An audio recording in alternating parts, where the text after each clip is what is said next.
I don't think business yet understands the scale of disruption that's coming for it. If we say that if we carry on externalizing and we carry on extractionism as a means of organizing at the same scale, human civilization most likely will not survive.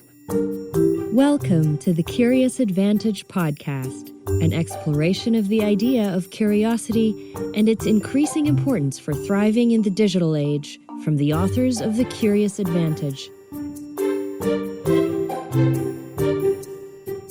Hello, and welcome to this episode of the Curious Advantage podcast.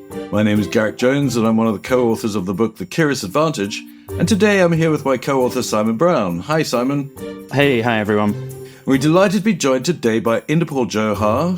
Hi, Indy. Hi, Garrick. Hi, Simon. Lovely to be here. Hey, Indy. Welcome to the Curious Advantage podcast, Indy. Delighted to be here.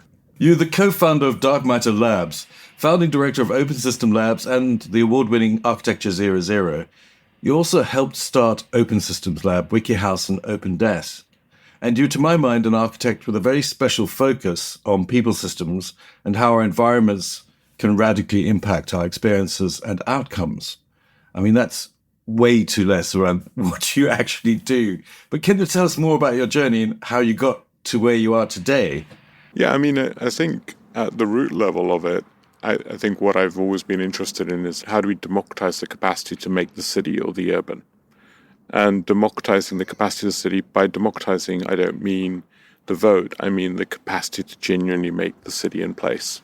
We've always gone along this journey of what I'd call the adjacent possible. Our innovation theory has always been rooted in adjacent possibles. So we started off being architects. We built with people like Melissa Mean, the Bristol Urban Beach. Then we ended up co-designing the Impact Hub. Then we ended up building an Impact Hub. Then we built open source furniture because when we learned about the Impact Hub, we recognized you had to decentralize the production of that furniture. Then we started to say, how could that technology then be used to open source housing? And then we sort of realized that actually there's a fundamental problem at the dark matter quality. So we've been unfurling almost all the way through into these adjacent possibles as a means to build capability, understand the problem space, and work through it. So the journey has largely been all the way through, has been on that, like whether it's making open source housing or whether it's open source furniture, or even actually, part of building the Impact Hub network, or whether it's helping build two social investment structures. It was all about how do we democratize the making of the city.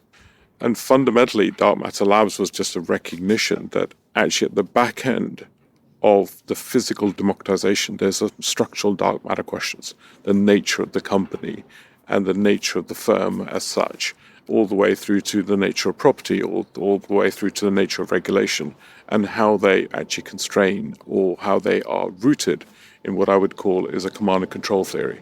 A lot of that logic model is rooted in a 19th century theory of control-orientated or dominion-orientated models. And not even 19th century, you could go back to the Enlightenment and the kind of thesis of dominion as a means of orchestrating the world, and they've been rooted in that. And I think what we're seeing around us is the after effects of a dominion theory that's gone wild and is no longer able to deal with the complexity. And so a lot of our work has really been rooted into the dark matter around us and how that works. So lots that you've opened with there, and Indy, and a few sort of back to basics questions from me. So you talk about open sourcing housing, open sourcing furniture, and dark matter. I'd love to understand all of those in a little bit more detail before we move on, if we could. Yeah, I mean, so what we did with WikiHouse was we created effectively a model where you could download and 3D print the primary structure of the house using 3D routers, and that went global. There's lots of communities around the world now doing exactly that, and that's been growing as a global movement. Now, whilst that was great, what we started to realize very quickly was that yes, you can 3D print the house, you can route the house, and you can construct it, but there's two fundamental questions that are still left on the table. One is warranties. If you can't construct a warranty, you can't actually get a mortgage. And then you're left with, so how do you produce warranties for distributed manufacturing and distributed material production? And what's your theory of quality control? That's a classic, what I would say, a dark matter problem.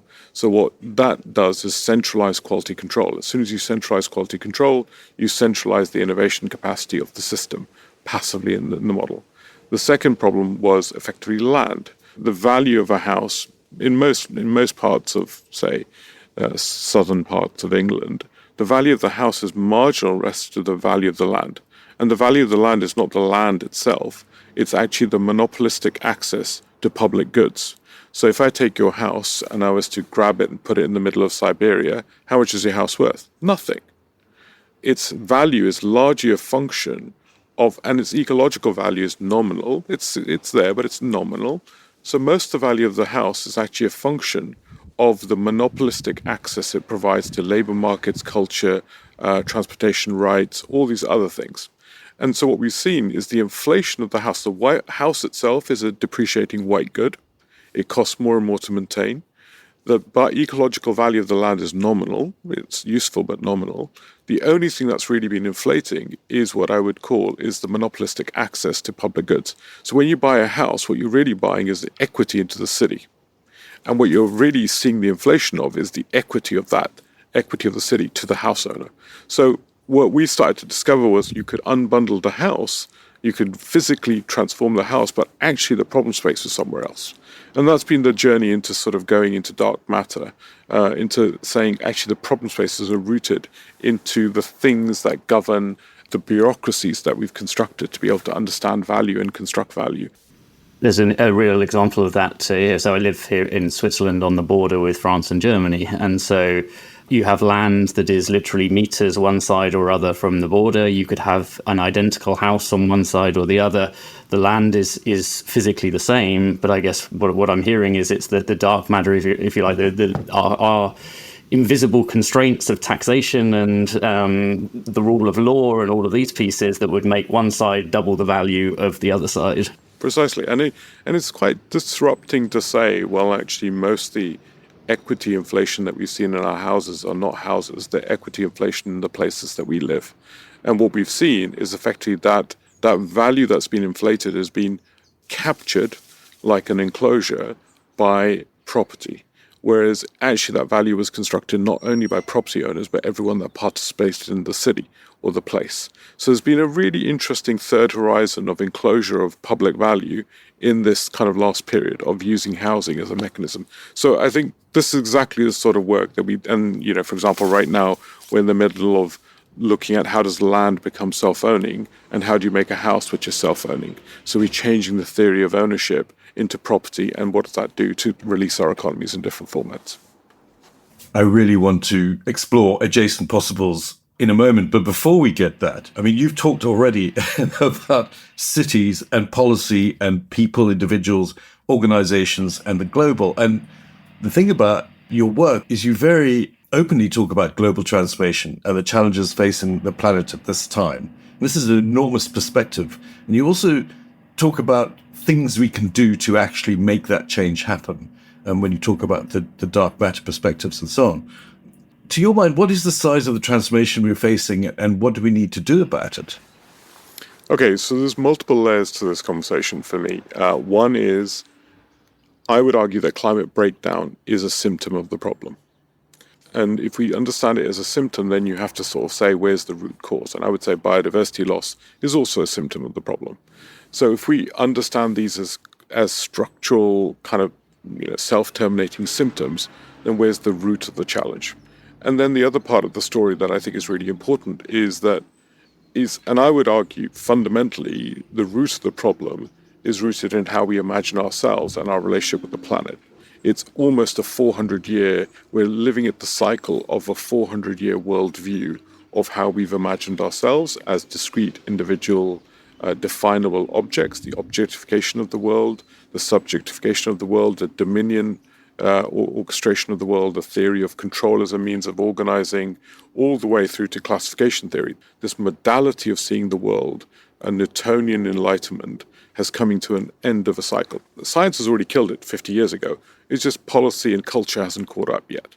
So what we have is a gap between what I'd call a residual cultural vehicle that's running when science has already killed it. 50 years ago, I mean, pretty much most of these conceits that we've been operating have been killed over the last 50 years of kind of individualism, the meritocracy, all these things that are normal cultural discourse in business language, because you say, well, but actually when you look at, for example, a child born in a stressed household is going to be perform significantly worse than a child not born in such a household. And that's to do with multiple layers. That's to do with actually the food nutrition. They won't absorb the nutrition space, the quality of sleep. So if you live on a busy road, you are 2 to 3 years likely more to die earlier than other people, just because the micro levels of stress in your body and the cortisol levels, all the way to your social networks actually fundamentally determine, actually have such a powerful correlation between your cognitive performance.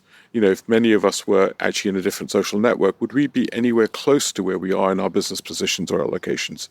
And I think we often take these as individual privileges, but they're really not.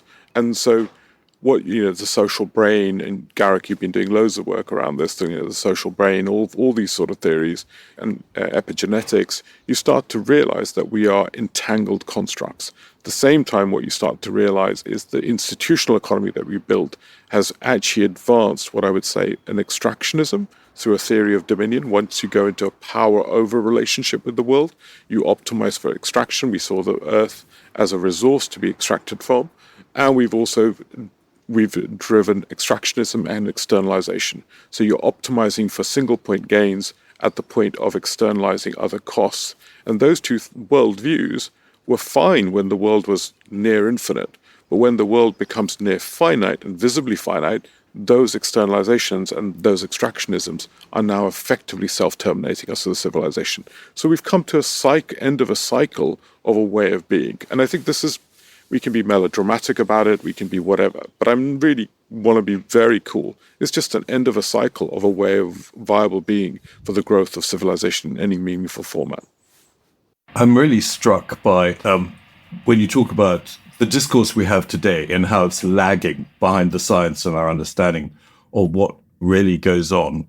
You talk about 50 years ago that science has debunked much of the common discourse that we have today. It really makes me think about organizations. Organizations have discourse within them.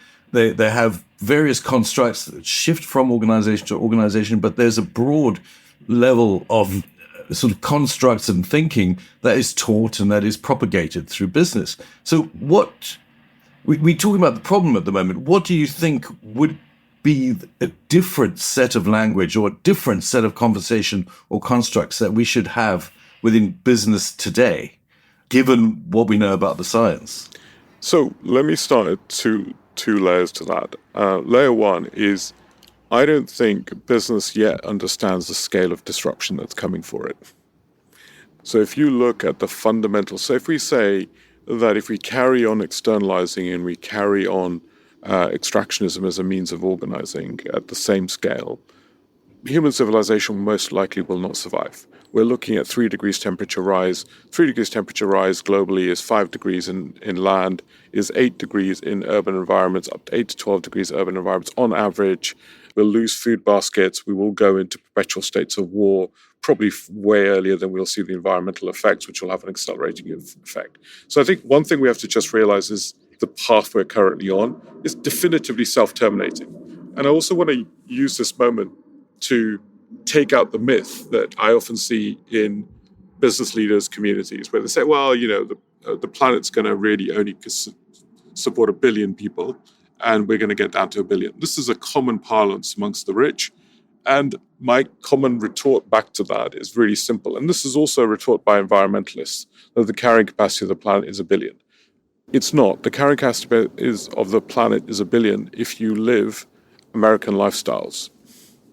7.2 billion people are just fine, right? So the question is, who is favored in this future? And the second myth that I want to really go for is that if we end up in a situation where we effectively drive the genocide of 7.2 billion people, there is no way we're going to stop at that moment in time. The release of trauma and war that we'll see will almost certainly mean, and the scale of weapons of mass destruction that are available to us, we will not stop.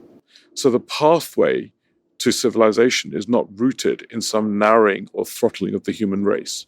The pathway has to be fundamentally different. Now, why I say all that is that I think this is a passive conversation I'm seeing amongst capital providers to imagine this viable future.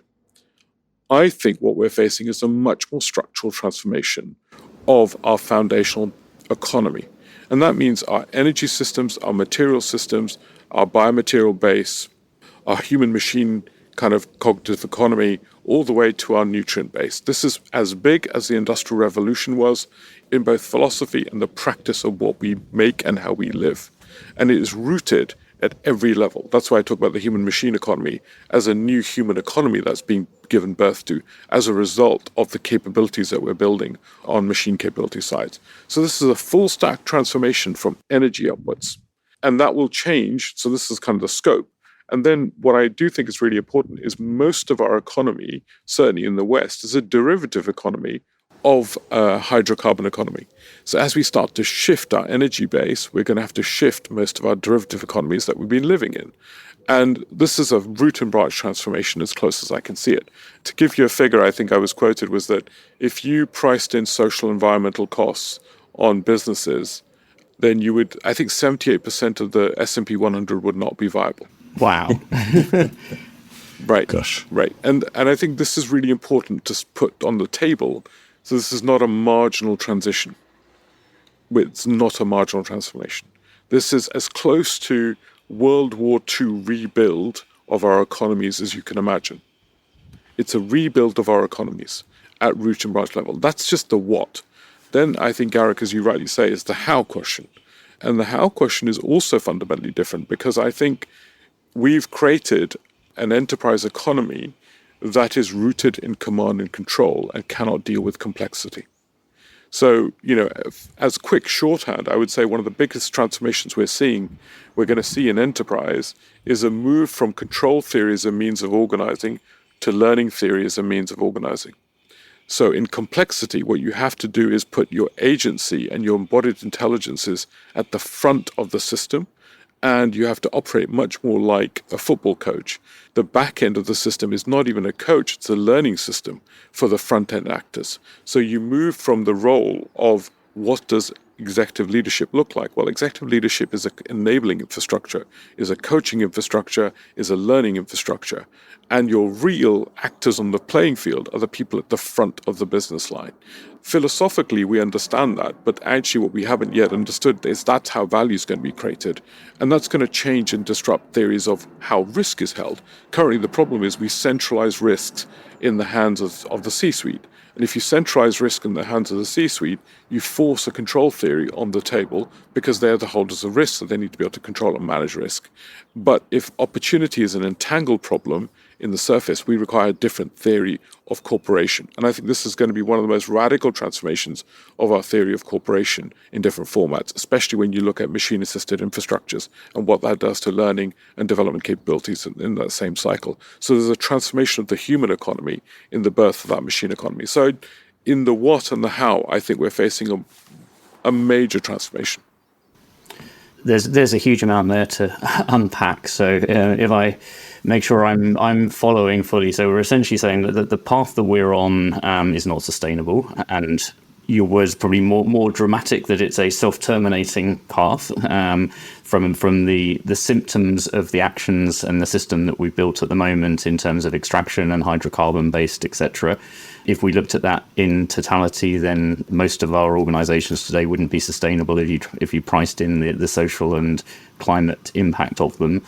That there is a way we can change, that we would need to change the system, we would need to change the way that we operate, and in order to do that, we need to change how we think as leaders and the role of our leaders shifting from command and control to learning and coaching and enabling of the organization to be able to learn better ways. Is that... Exactly. And what we're saying is that we're entering a worldview is the agentification of the world.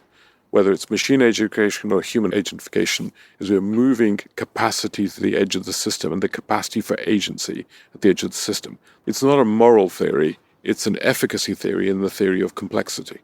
And technology is moving us there. So we've got a really interesting moment where technology is enabling the agentification of the world. And that is also going to drive a new way of dealing with complexity in radical formats. And Simon, Garrick, you'll both have read all the kind of civilizations make and break on their overheads in terms of their bureaucratic systems. as when their overheads of bureaucracy become higher than the theory of value, they die. And I think we are in this transformation of our theory of bureaucracy to an agent-driven worldview, which is fundamental to our theory of discovering value. Now, this transformation to a biomaterial economy, to a circular material economy, to a new human-machine economy, to a new nutrition economy, is going to also transform. We are going to have to dematerialize our economy. We're going to have to move from a material economy to an intangibles economy. We're going to have to move value. That's why some of the work we're doing is like the collective intelligence of a city will be an asset. So it will be a fundamental asset. We'll start to move our theory of where value lies in different formats. And that will also change our theory of allocation and our theory of governance of material supply chains in radical new ways as well. So, what does it mean to steward materials? As opposed to own them. Ownership as a means of governing supply chains is a really poor means of governing supply chains. It looked optimum for a different world, but it doesn't work where you're trying to have closed-loop supply chains. So this is a root and branch transformation, and with much higher value on the other side of it. So what do we need to do to change that? So if we're currently on a path that is not a positive one, you've described a way that we can address by changing to a biomaterial and nutrition-based economy, etc. What's the lever that will create that shift? What will take us to that different world where actually things are far more positive? If I'm really honest, it's going to be a combination of facts. So one thing is that we're starting to see the precursors of the next economy already. So if you look at the work that's going on in sort of whether it's bioregional transformations and bioregional work, whether you look at the idea of rivers being made given sovereignty, self-sovereignty, or whether you look at sort of technological self-sovereignty being explored, and we're working across all of those factors. So we're seeing the emergence of the new. We're seeing the emergence of whether it's agroforestry changing our biomaterial economies. So for example, the UK doesn't have one, I think, managed forest for structural timber. We just don't have the infrastructure for a timber economy. So we're going to have to build infrastructure, right? So we're starting to see some of this stuff. Second thing is, I think, crisis. If I'm really honest, I think crisis is going to be the greatest driver of transformation.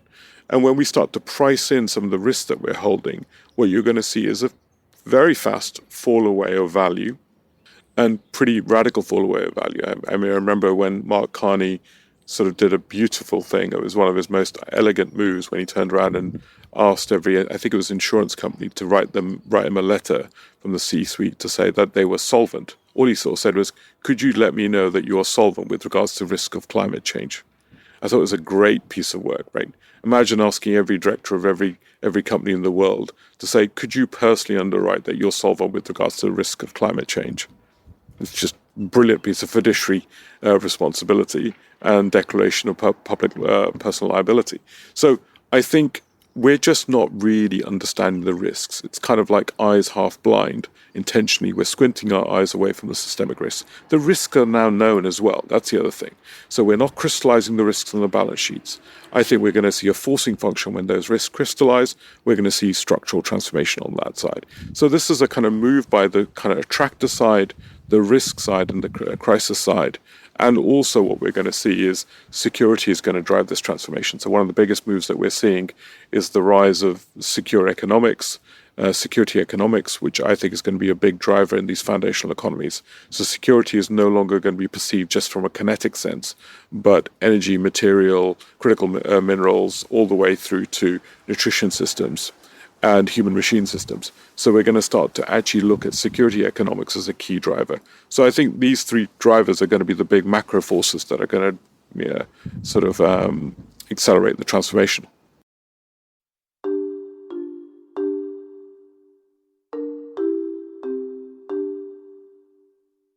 We're talking to Indy Johar, who's co-founder of Dark Matter Labs and the award-winning Architecture 00. He also helped start Open Systems Lab, WikiHouse, and OpenDesk. Indy serves as an international director of Blocks Hub and advises on the Future Observatory and the London Festival of Architecture. He's a fellow of the London Interdisciplinary School and a professor at RMIT University. He's lectured at institutions like Princeton, Harvard, and MIT, and he received the Lead Design Medal for Innovation in 2022 and an MBE for Services to Architecture in 2023.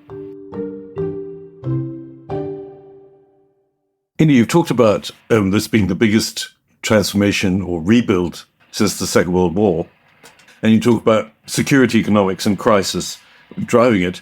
If you think about infrastructure and the technology changes that need to happen, and companies who will be changed and forced to change by this, are there any weak signals that may exist already that you could point to where you say, okay, this is already being accommodated, or we're starting to see examples of this emerging?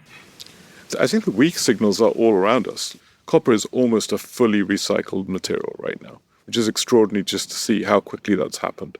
As copper has gone from, copper ore used to be 40% ore to 0.4% ore now. So if you 0.4% of ore is now copper in mines. So that's driven almost full circularity. So we're starting to see these moves happen. And like I was saying, like whether it's the work that and I think the futures are also being born in different parts of the world with different capacities. This is where I think we're doing work, for example, with indigenous nations looking at, in Canada, making land self-sovereign. So moving land outside the theory of property, but actually making land a legal agent in the system in itself. That sort of future is being born at the intersection of the Crown and indigenous worldviews to construct these pathways. So we're seeing these futures kind of happen in different frameworks. We're seeing local authorities, municipalities are recognizing that representative decision-making as a model of decision-making is no longer able to orchestrate a world of explosion of sovereignties.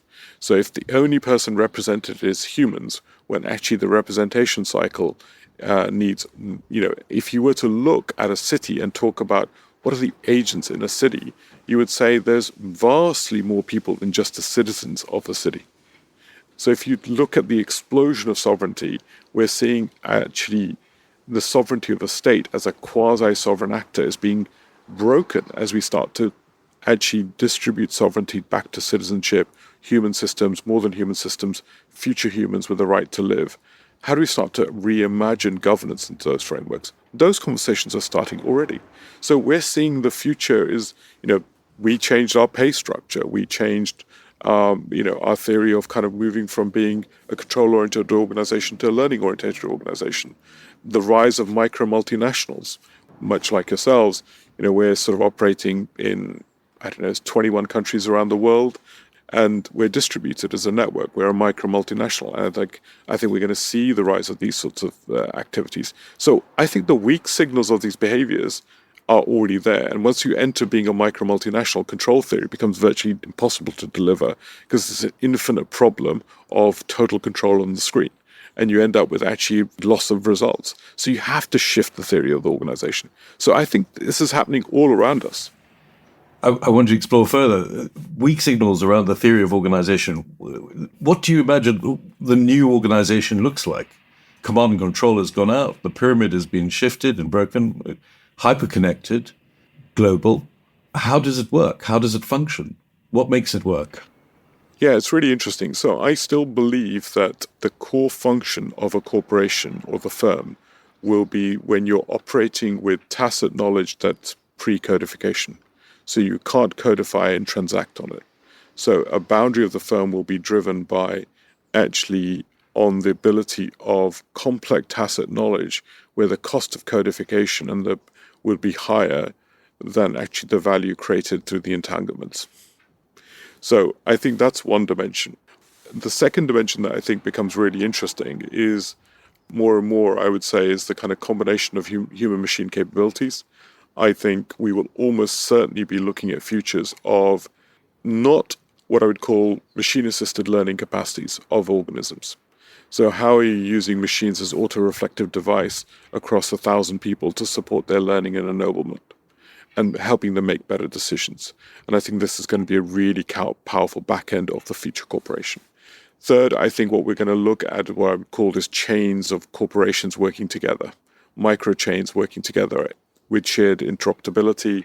Graham Boyd's work on looking at, I think it's ergonic enterprises, looks at sort of how even sort of sharing of surpluses and creating resilient balances. So I think there's a whole bunch of stuff that's going to happen there. So I think when you look at the financing infrastructure, we're going to see networks. So we're going to see this kind of what I'd call on one hand, the narrowing of the firm, the other hand, the platforming of different capacities of the firm itself. And those hybridities are going to be really key part of that story in a lot of what we're seeing. And then, like I was saying, I think the role of micro multinationals, I think we're going to see a massive move in that direction in those frameworks as well. So we've talked about learning organizations. We've talked about human-machine capabilities and that ability to help with learning. What's the role of curiosity in this transformation that we're seeing, Indy? So I think curiosity and holding uncertainty is going to be one of the key attributes of the new human economy.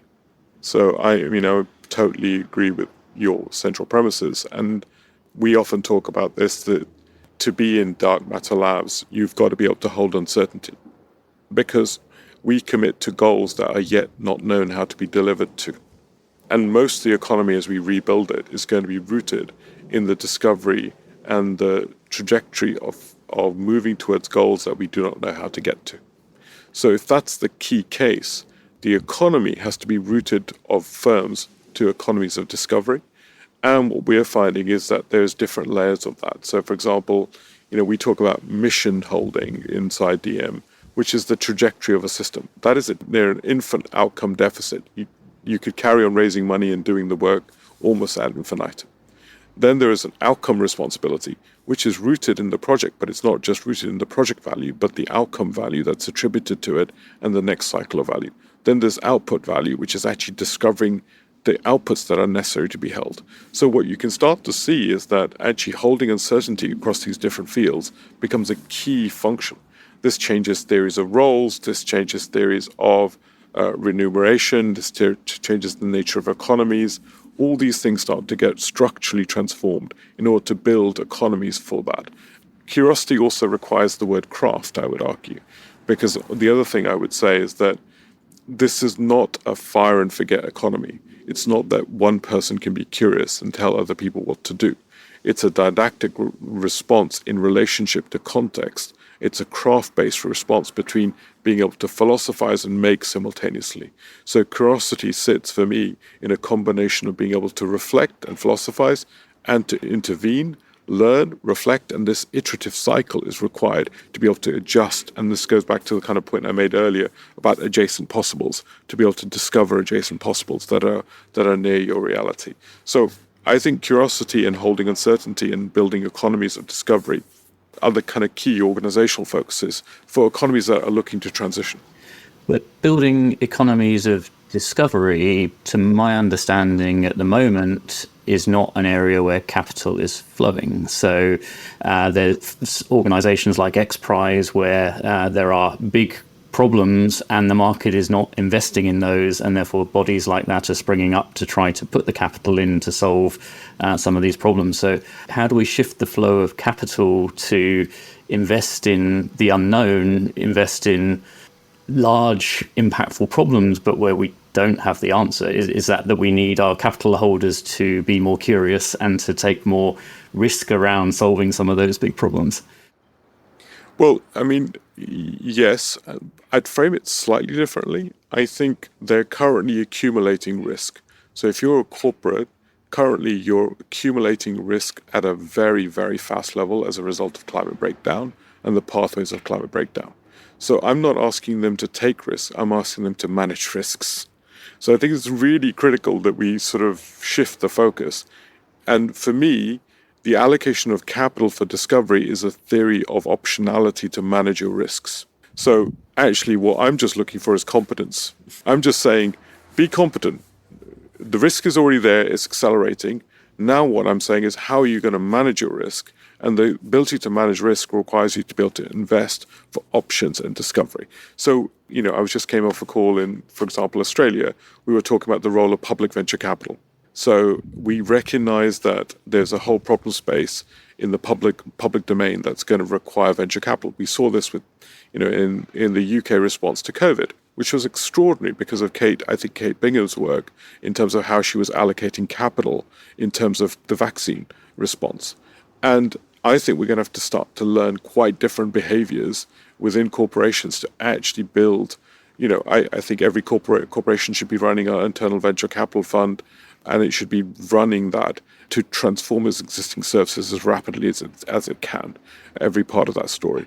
And ability to do that in different formats, and even also transforming venture capital not from the kind of late 20th century Y Combinator theory of venture capital, but actually really transforming that to how does it unlock value in different ways. And surprisingly, one thing I'd say is that where I'm seeing weird successes and weird glimpses of the future. So luxury brands, which are literally what I would call karma brands, they're rooted in the theory of the karma that wraps around them.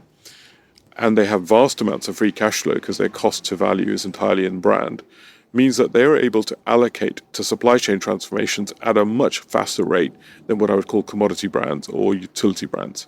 So we're seeing glimpses of quite different behaviors in those sorts of economies. And I think this is going to require this form of risk capital, risk management capital. It's not risk capital, it's risk management capital to be allocated in different ways and actually be able to do that faster. And that's not just a private sector problem, it's a public sector problem, it's a kind of ubiquitous societal problem. We're not allocating enough capital to the management of risk because we're not crystallizing the risks on our balance sheet. Indy, you've talked about curiosity and its importance and the infrastructures of curiosity that are required, but you also mentioned adjacent possible theories. Can you just give us a little more about what is adjacent possibles theory? Yeah, so it's not my thinking. It's actually a function of, I think it was one of the leaders of the Santa Fe Institute, and wrote a brilliant book of Beyond Physics, I think, and was trying to link up physics and biology. And what the analogy he makes, and I think it's a really kind of quaint analogy, which is he talks about the TV couch was born as a result of the remote control. So the remote control had to come into existence to allow for the TV couch to be born in the way it was, right? And I thought there was a really lovely anecdote, and I think it's a lovely anecdote, of saying how one technology unleashes the capacity for another technology. And that releases the capacity for snacks in the way that we eat them. And there's this kind of dependency of kind of unfurling capacity. And it goes back to what I sort of said, is that I've found that the best pathway to what I'd call whole value chain innovation is you go one step further than where you are. Not 4 steps further, 1 step further, because you understand the demand side of the problem well enough to be able to then recognize what the supply side of that innovation needs to be. And that, what I'd call adjacent possible transformation pathway, is, I think, going to be really critical, or has been really critical. I think what we have run out of now is the time for what I would call incremental adjacent possibles from single actors. So what we're going to have to talk about is supply chain transformations, and supply chain transformations of each actor in a supply chain taking one adjacent step. So we're going to have to do this in kind of multiple coordinated ways. But I think adjacent possible theory is a really critical thing, because I think, for me, unless you can construct the demand, it's very difficult to, unless you can deeply understand the demand, it's very difficult to understand the supply side of that innovation capacity. And that approach has been very useful to us, certainly at DM.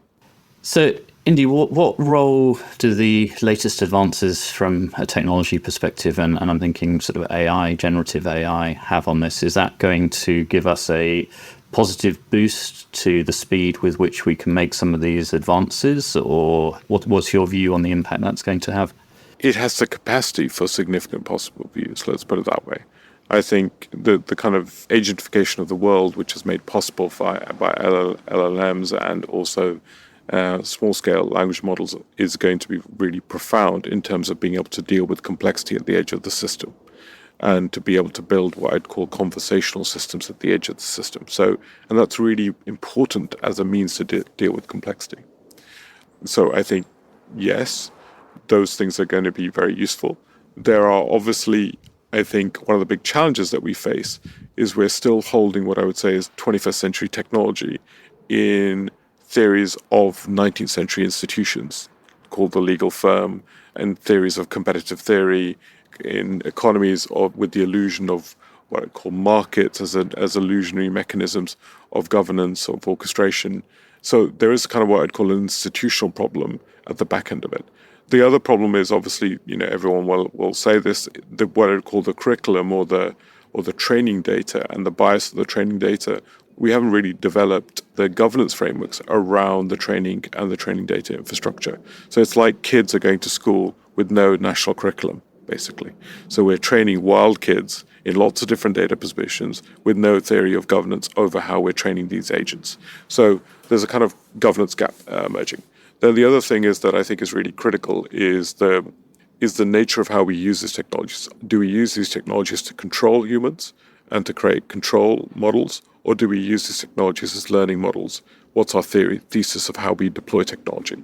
And there's lots of really good examples of like whether you tell judges what to do, whether you actually get them to become more self-aware, what you're like use evolutionary biology kind of as support decision mechanisms, assisted compute mechanisms. How do we build new human machine economies? There's a whole dimension there. And then I think there's the other kind of question is obviously, for me, around what I'd call the cultural hegemony of current technological bases. So if our models are being weighted and constructed from a worldview rooted in, say, California, then what we've also created is a kind of cultural hegemony, which actually destroys the cultural plurality of places and other things by creating a kind of a single model worldview. So I think then that opens up, I think, some more fundamental questions about how do we pluralize these weighting systems and perspectives into the worldviews. So I think, and the input data bias is obviously significant. I think it was a stat that says 97% of literature written is written by white men, right? So which has been trained on. So if you look at the kind of input data, that's constructing a bias of the future forward-facing data. So there's what I'd call the kind of constructed bias in the system. But again, that's lots of people complain about that, but the reality is our current systems are rooted in many of those biases. So the question is not necessarily the bias, but actually our ability to evolve those systems and to evolve those biases in inherent ways, in my view, as well. So I think there's a spectrum of opportunities and capacities and constraints, but they require both institutional innovation as well as technological innovation. My problem is we're just relying on technological innovation and I'm not saying institutional innovation is rooted in regulation, which has, I think, been our only tool today, which has been a kind of low fidelity tool, I think, to operating into these futures. So the question is, how do we expand our scope of innovation to include other dimensions of it, which is not just regulatory? Indy, we're coming to the end of this fascinating conversation. I mean, you've talked about worldviews, cities, policy requirements, people, organizations, global changes needed, to nutrients, energy, material, biomaterial, post-hydrocarbons, and the new human-machine interface that is emerging. Talk about adjacent possibles, the role of business, shifting from extractionism to a way more collaborative and new forms of highly networked micro-global frameworks.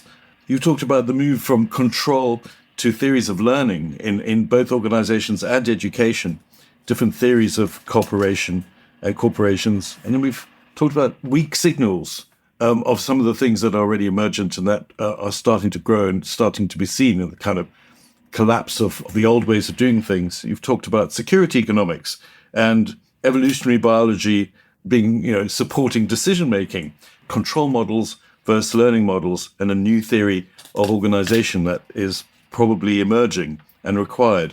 Talk about how all of this is going to have an impact which is greater than the rebuilding that took place after World War II, and that's required now. Economies of discovery, mission holding, curiosity and its link with craft, and the shift to learning organizations, and philosophizing and craft simultaneously working together at a time as we need to make a shift from where we have 21st century technology, which is living within a 19th century infrastructure. This is a fascinating conversation, and I'm very, very grateful you've been here with us today, because you offer hope in some way that there are theories and there are mechanisms and there are ways of doing things that can enable large-scale global change to take place. And it can happen at the level of the individual as an agent, as well as at the level of the organization and society. And I appreciate that very much. If there's one thing to leave our listeners with, what would it be?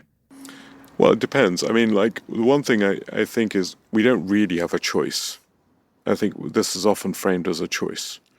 I think if you look at the data and the stats, you realize very quickly the choices between self-termination and mutual flourishing.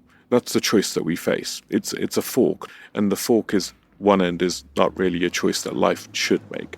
So I think that's really important for me. A second thing is actually, I think, the integrity of understanding, the point that I think, Simon, you pulled out, which is this, you're not taking risks, you're managing risks, you're holding. And people often focus on I'm taking a risk by allocating. No. You're managing risks you're currently holding. I think that flip is really vital, that we start to actively operate. And third, I think this is, for me, one of the most extraordinary chrysalis moments of civilization. I think we're living in this moment of transformational civilization. And, people like James Lovelock, I think, have said this beautifully when they sort of talk about, we've given birth to a planetary consciousness of 8.5 billion people, machine-assisted and ecological, who are now self-aware enough to be able to adjust their own behaviors. We've used millions of years worth of stored hydrocarbon energy, to become self-aware at a planetary scale. So I also sit with great hope and possibility for what I think is an extraordinary moment of vast amounts of value creation. So I would sit here with if there are people who are allocating capital, I think trillions of dollars worth of value is going to be constructed in this transition. And I think we need to now start to look at both those sides in an integrated way. So I sit here with deep thanks for both of you holding these sorts of conversations and driving this sort of narrative out there into public domain. It's really vital. And all the brilliant work, Garrick, that you and Simon have been doing as a whole outside just this podcast. Thank you so much for joining us, Indy. Absolute pleasure. You've been listening to a Curious Advantage podcast. The series is about how individuals and organizations use the power of curiosity to drive success in their lives and businesses, especially in the context of our new digital reality. It brings to life the latest understandings from neuroscience, anthropology, economics, history, business, art, and behaviorism about curiosity, and makes these useful for everyone. We're curious to hear from you. If you think there was something useful or valuable from this conversation, we encourage you to write a review for the podcast on your preferred channel, saying why this was so and what have you learned from it. We also appreciate hearing our listeners' thoughts and have a curious conversation. Subscribe to the Curious Advantage podcast wherever you're listening to this episode today. Our book is available on Amazon worldwide, The Curious Advantage. Audio, physical, digital, or audiobook copy now to further explore the 7 C's model for being more curious. For the latest, follow the Curious Advantage on LinkedIn, Instagram, and YouTube to keep exploring curiously. See you next time.